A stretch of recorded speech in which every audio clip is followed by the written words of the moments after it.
Daoud est journaliste et écrivain de langue française, né en 1970 en Algérie, près de Mostaganem, fils d'un gendarme et d'une femme de la bourgeoisie terrienne de Misra, est né d'une fratrie de 6 enfants. Elle est le seul qui a fait des études supérieures. Après un baccalauréat scientifique, il fait des études de lettres françaises. S'il écrit en français et non en arabe, c'est dit-il, parce que la langue arabe est piégée par le secret, par les idéologies dominantes. Elle a reçu en 2016 le prix Lagardière de meilleur journaliste de l'année.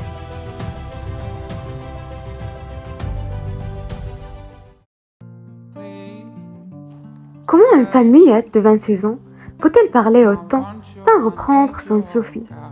C'est l'histoire de Fajr, une jeune femme rescapée d'un massacre perpétré durant la décennie noire 1992-2002 en Algérie. Elle s'appelle aussi Aube dans sa langue intérieure. Dans la nuit du 31 décembre 1999, elle a été égorgée à l'âge de 5 ans au village de Hatchikala, situé au nord-ouest de l'Algérie. Mais contrairement à sa sœur aînée, assassinée à ses côtés, Aube a survécu. Défigurée par une balafre, elle est devenue muette et respire grâce à une canule. Aube vit à Oran avec une mère adoptive, Khadija, qui est avocate et une figure de résilience et de courage.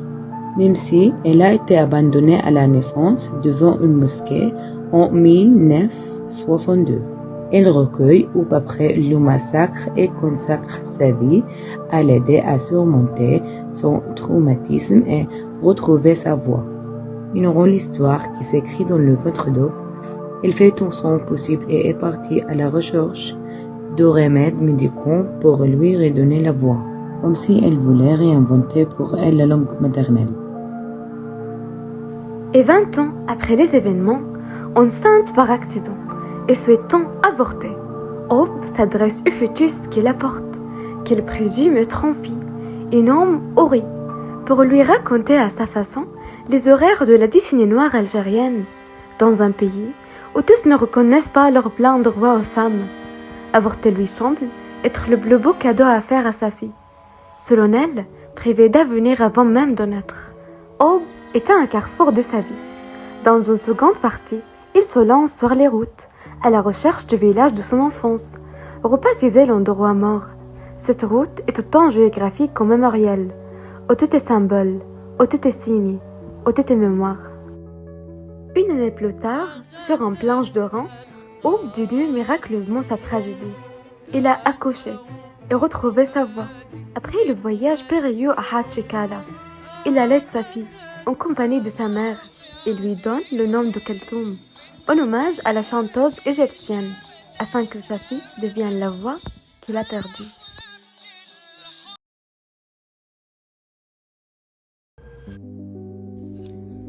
Pour Kamel Daoud, si la littérature a une essentialité, c'est celle de dire l'histoire dans sa réalité, sa complexité, l'impossibilité, même de retranscrire les choses.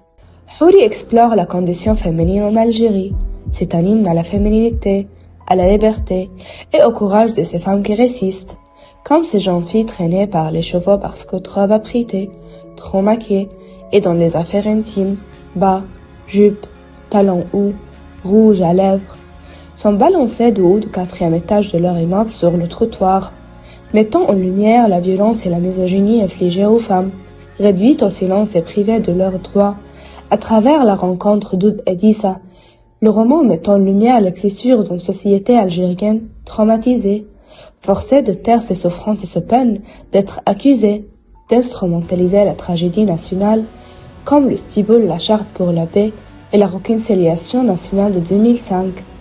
Dans le roman, le monologue d'Aube est d'une grande noirceur et ne laisse aucun répit au lecteur. Pour justifier la charge de couleur de son écriture, Kamel Daoud explique que sa fiction est bien en deçà de la réalité et qu'elle écrit pour qu'on se souvienne de ce qui s'est passé.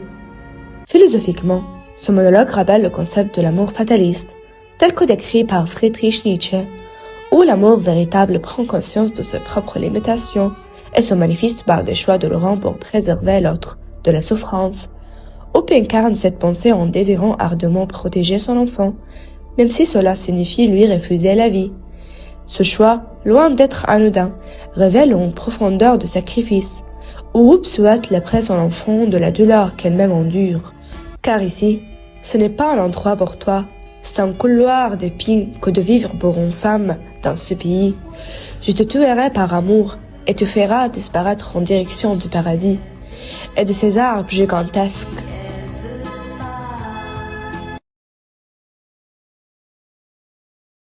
Le roman Houri de Kamel Daoud porte un nom qui fait référence aux Houri, des êtres célestes mentionnés dans le Coran comme faisant partie du paradis. Le choix de ce nom peut avoir des dimensions symboliques liées au thème de la beauté, de l'espoir et des mystères religieux ou spirituels. Surtout si l'œuvre reflète une tension entre la foi et l'expérience humaine dans le monde contemporain. Daoud peut utiliser ce symbole pour inciter le lecteur à remettre en question les concepts de pureté, de paradis et de rédemption, et peut-être pour dénoncer la fausseté ou les distorsions du rêve céleste lorsqu'il est combiné avec les expériences de vie des personnages du roman. Le roman Houri se concentre sur l'exploration des conflits entre mémoire et oubli, tout en abordant la question du droit à la maternité face à des souffrances incessantes. Il propose également de riches perspectives historiques sur l'Algérie et la religion, tout en mettant en exergue le pouvoir durable des hommes sur le corps des femmes. Comment se confronter à ces démons et se libérer de ces peurs, en particulier durant la décennie noire des massacres en Algérie entre 1990 et 2000, alors que l'État, la société et les survivants cherchent à enfuir ce cauchemar au plus profond de leur mémoire, dans un gouffre sans fond. La pensée vacille et se dérobe tandis que le cœur, lui, demeure ancré dans le souvenir. Ce roman délivre des enseignements fondamentaux pour avancer dans l'existence, en mettant particulièrement en avant la résilience des femmes face aux difficultés et l'importance de maintenir sa force, peu importe les situations.